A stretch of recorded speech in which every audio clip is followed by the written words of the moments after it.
오늘은 아마 온전히 저의 이야기들로 가득 채워질 것 같아서 스킵하셔도 됩니다. 미리 말씀드릴게요. 네. 안녕하세요. 주신맘입니다.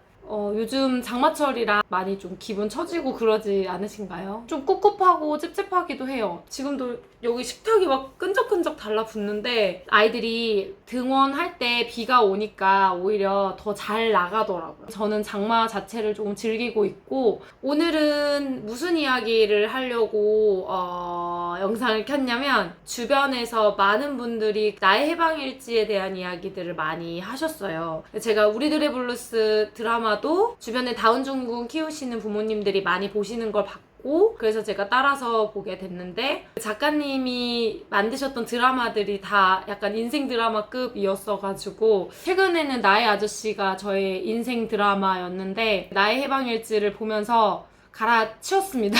네.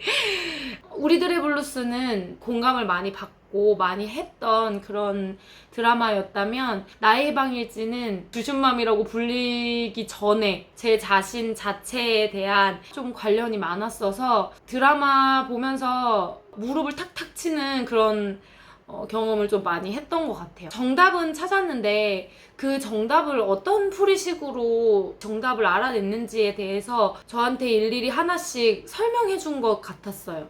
해답지 같은 드라마였네요. 그래서 되게 의미가 있었고, 아이들을 키우면서 좋아진 경험들을 좀 나누고 싶어서 영상을 켰습니다. 저는 2년째 상담을 받고 있어요. 저는 사실은 평범한 가정에서 자라지는 않았어요. 그것 때문이 아니었을 수도 있는데, 학창시절의 어려움을 그때부터 조금 느끼기 시작했던 것 같아요. 불안정하다 보니까 나를 어떻게 보는지, 주변 사람들이 생각이 어떤지 눈치로 알아채느라고 그냥 하루를 온전히 보냈던 기억도 나는 것 같아요. 나는 뭐하러 여기에 왔지? 나는 뭐하러 이 세상에 태어났지라는 생각을 솔직히 해본 적이 있었기 때문에 다른 사람들이랑 굉장히 다르다라는 생각을 하면서 계속 살았던 것 같아요. 저는 제일 어려웠거든요. 나에 대한 것들을 뭔가 한다기보다는 그냥 내 주변에서 벌어지고 있는 모든 일들에 대한 것들에 그 드라마에서 설명했던 말처럼 경계태세로 일대 다수를 대상으로 서 있는 느낌이 되게 많이 들었었거든요.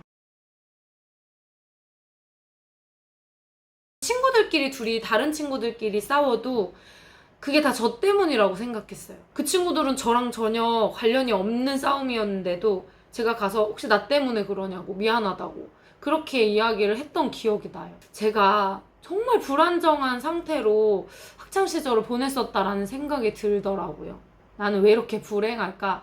나는 왜 맨날 내가 선택받지 않은 상태에서 버림을 받거나 나는 왜 상처를 받지? 이런 고민들에 늘 사로잡혀 있었어요. 그러다가 제가 20살 때 어떤 책 한 권을 접하게 됐는데, 저를 위로하는 글들이 굉장히 많았어요. 그 중에서 아직도 잊지 못하는 거는, 너의 잘못이 아니다, 자식의 잘못이 아니다, 네가 잘못한 게 없고 부모님들의 일이다, 자녀들은 그것을 다 나에게서 원인을 찾고 내 탓이라고 생각을 하기 때문에, 비슷한 내용들을 이제 계속 다른 책에서도 접하게 되면서 내가 뭔가 잘못해서 벌어진 일들이 아니구나를 알고 나서부터는 굉장히 많이 마음이 편안해졌어요. 내 인생을 이렇게 망치기에는 너무 한 번뿐인데 라는 생각을 하고 지나갔던 것 같아요. 거짓말처럼 일들이 술술 풀리더라고요. 대학교도 수시로 가고 정말 겁 많고 불안한 아이였는데도 무슨 용기에서, 그땐 스마트폰도 없었는데 미국 횡단을 혼자서 한 달 동안 하러 가고, 그런 경험들을 이제 하나하나 제가 저를 채우는 그런 경험들을 하나하나 한 거죠. 그냥 나도 이런 거 할 수 있는 아이구나, 나도 다른 사람들이 하는 것처럼 할 수 있는 그냥 보통의 평범한 그런 사람들 사이에 있는 20대구나, 그런 생각을 했었거든요. 책에서 접했던 것처럼 제가 저를 찾아가는 시간을 되게 갈구하면서 나도 상담을 좀 받아보고 싶다라는 막연한 그런 생각을 하고 있었어요. 대학생 때도 디자인과를 나왔지만 언니들이랑 함께 활동들도 조금 했었고요. 그런데 그때까지만 해도 실제로 상담 경험이 있지는 않았어요. 하지만 계속 그런 방향으로 제가 가고 있구나라는 건 느끼고 있었고, 그리고 실제로 제가 졸업 전시도 비블리오 테라피라고 해서 글로 내 자신을 치유하는 그러한 작업물을 만들어서 졸업 작품을 했었고요. 입사를 하면서 제가 조금 힘든 시기가 있어서 회사의 상담센터의 문을 두드리게 됐어요. 상담의 첫 시작이었어요. 저의 어린 시절. 상처들을 의식화를 해서 꺼내오는 작업을 처음으로 그때 경험을 해본 거예요. 이 어린 시절의 상처들이 지금의 나를 만들고 있구나. 거기까진 알았어요. 거기까진 알았고, 그 이후부터는 살짝 상담을 멀리 했어요. 그냥 남들이 하는 걸 하는 평범한 사람으로 살아보자.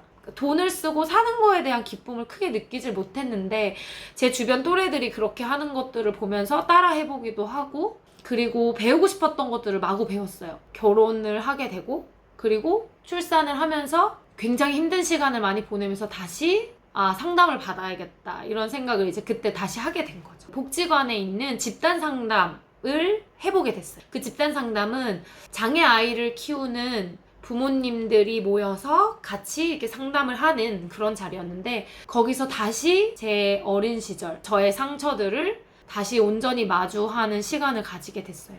그 추앙이라는 말이 나오잖아요. 부모의 사랑과도 관련이 있는 것처럼 느껴져요.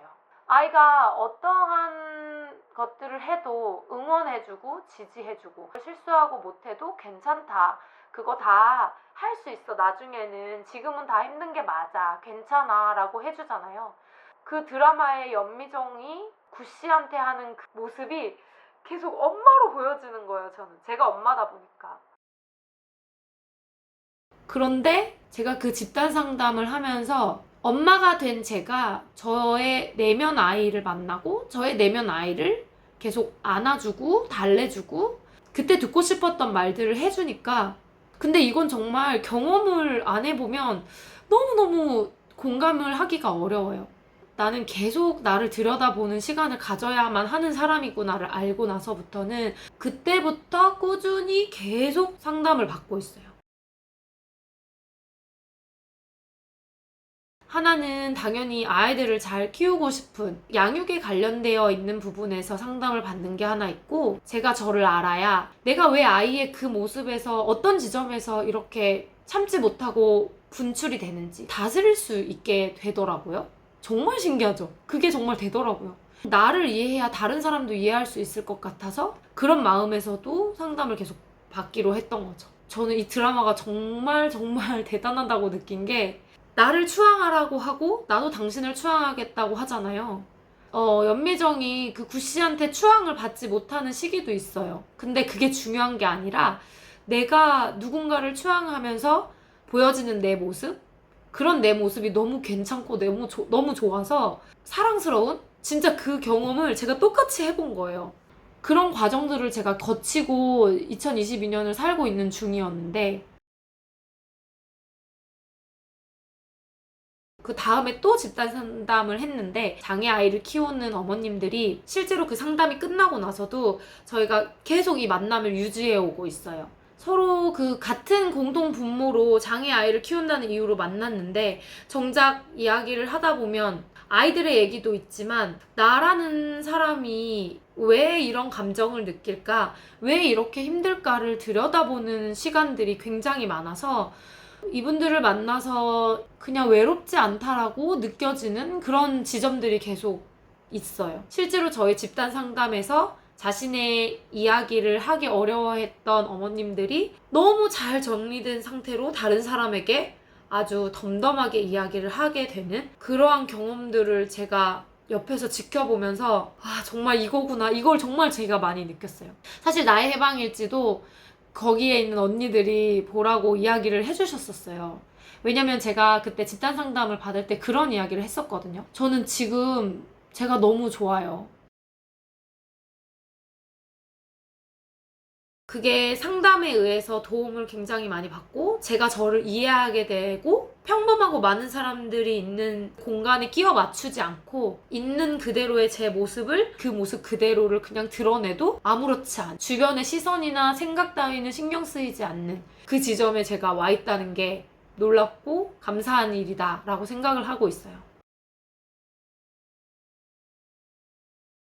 거기 나오잖아요. 한 발 한 발 어렵게 여전히 가야 할 길은 멀어요. 정말 어렵게 한 발 한 발 가고 있거든요. 어떤 날은 소리도 지르고 어떤 날은 화도 내고 나도 그걸 느끼는 그냥 인간인 엄마인 거지. 그래서 대신 정말 미안하다고 사과하고 그런 부분에 대해서 다시 재발되지 않도록 방지하기 위해서 끊임없이 노력하는 거. 그게 정말 제가 그 드라마를 보면서 다 저한테 네가 이렇게 해낸 거야, 네가 이렇게 한 거야 라고 이야기해주는 그 기분을 되게 많이 받았어요. 마지막 회를 보고 났는데 너무 가슴이 뛰어서 진짜 잠을 못 잘 정도로 너무 설레고 너무 벅차 올라가지고 좀 잠을 못 이루기까지 했어요. 거기서 나오잖아요. 연미정이 구씨한테 화가 나는데 그럴 때마다 정찬혁 욕하고 제가 그 욕을 할 수 없으니까 저는 사실 추앙한 대상은 없어요. 저는 그렇게 제가 멀리 가면 제가 저를 다시 머리채 잡고 끌어다가 다시 제자리에 놓는 그 과정들을 지금 제가 계속 매일매일 거치고 있거든요. 진짜 살고 있는 방식이에요. 제가 이거에 대한 증거를 하나 말씀을 드리고 싶은 거는 오늘 비가 정말 많이 온 날이었어요. 제가 15분이면 등원할 거리를 아이들을 태운 상태에서 2시간을 차에서 있었거든요. 되려 마음이 너무 편안한 거예요. 저도 제가 약간 이상해요. 저도 제가 이렇게 말하는 게 너무 이상하고 너무 내가 오버하나? 내가 너무 드라마에 몰입해서 이 나의 해방일지를 보고 나서여서 그런진 모르겠지만 그냥 아이들이랑 계속 차에서 놀았어요. 창문 열어서 비도 맞추고 막 비 오는 노래 틀었다가 노래도 막 부르고 그냥 그 2시간을 재밌게 놀고 나니까 와 이거 진짜 특별하다. 그 생각을 제가 하면서 돌아온 거예요. 이런 말을 하면서도 아직까지는 해방 안 된 거죠. 사람들 사이에서의 저의 생각이 어떻게 들리는지를 계속 생각하게 되는 유튜브를 하고 있어서도 그럴 수 있지만 늘 제가 한 말에 대해서 책임을 지고 싶지 않아서 이 말 저 말 다 붙여서 이럴 수도 있고요 저럴 수도 있고요 라고 하는 그런 부분들이 아직 여전히 남아있지만 진지한 얘기를 계속 나눌 수 있는 저는 그렇게 계속 평생을 살 것 같아요. 의연하고 편하게 그렇게 하루하루를 살 수 있지 않을까? 그 하루가 쌓이다 보면 전체적으로 좀 행복해지지 않을까? 그런 마음으로 사는 거를 말씀을 드리고 싶더라고요. 저와 대화하고 저와 노는 시간, 제 내면 아이랑 노는 시간을 좀 더 늘려볼 생각이에요. 1살짜리를 업고 싶다고 하는 연미정의 마음은 구씨의 그 어린 시절을 보듬어주는 그게 제가 상담을 하면서 저의 어린 시절로 돌아가서 제가 저의 아이 때 저를 안아주고 오는 걸 통해서 경험을 했습니다. 상담이 선입견이 있죠. 장애만큼이나. 요즘은 조금 많이 좋아진 것 같은데 상담을 통해서 여러분들의 어린 시절과 상처, 그 다음에 트라우마 같은 것들이 조금 다루어진다면 가볍게 해방되어질 것 같은 느낌으로 하루를 보내실 수 있지 않을까 생각해요. 그래서 전문가의 도움을 받으시는 것도 저는 정말 강추드립니다. 네. 일단 오늘은 제가 이 영상을 찍고 또 아이들 하원화를 하러 갈 거니까 좀 더 가볍고 편안한 마음으로 육퇴를 향해 달려보겠습니다. 안녕히 계세요. 저랑 계속 이러한 대화들을 나눠주시는 저희 언니들 진심으로 감사하고 또 감사합니다.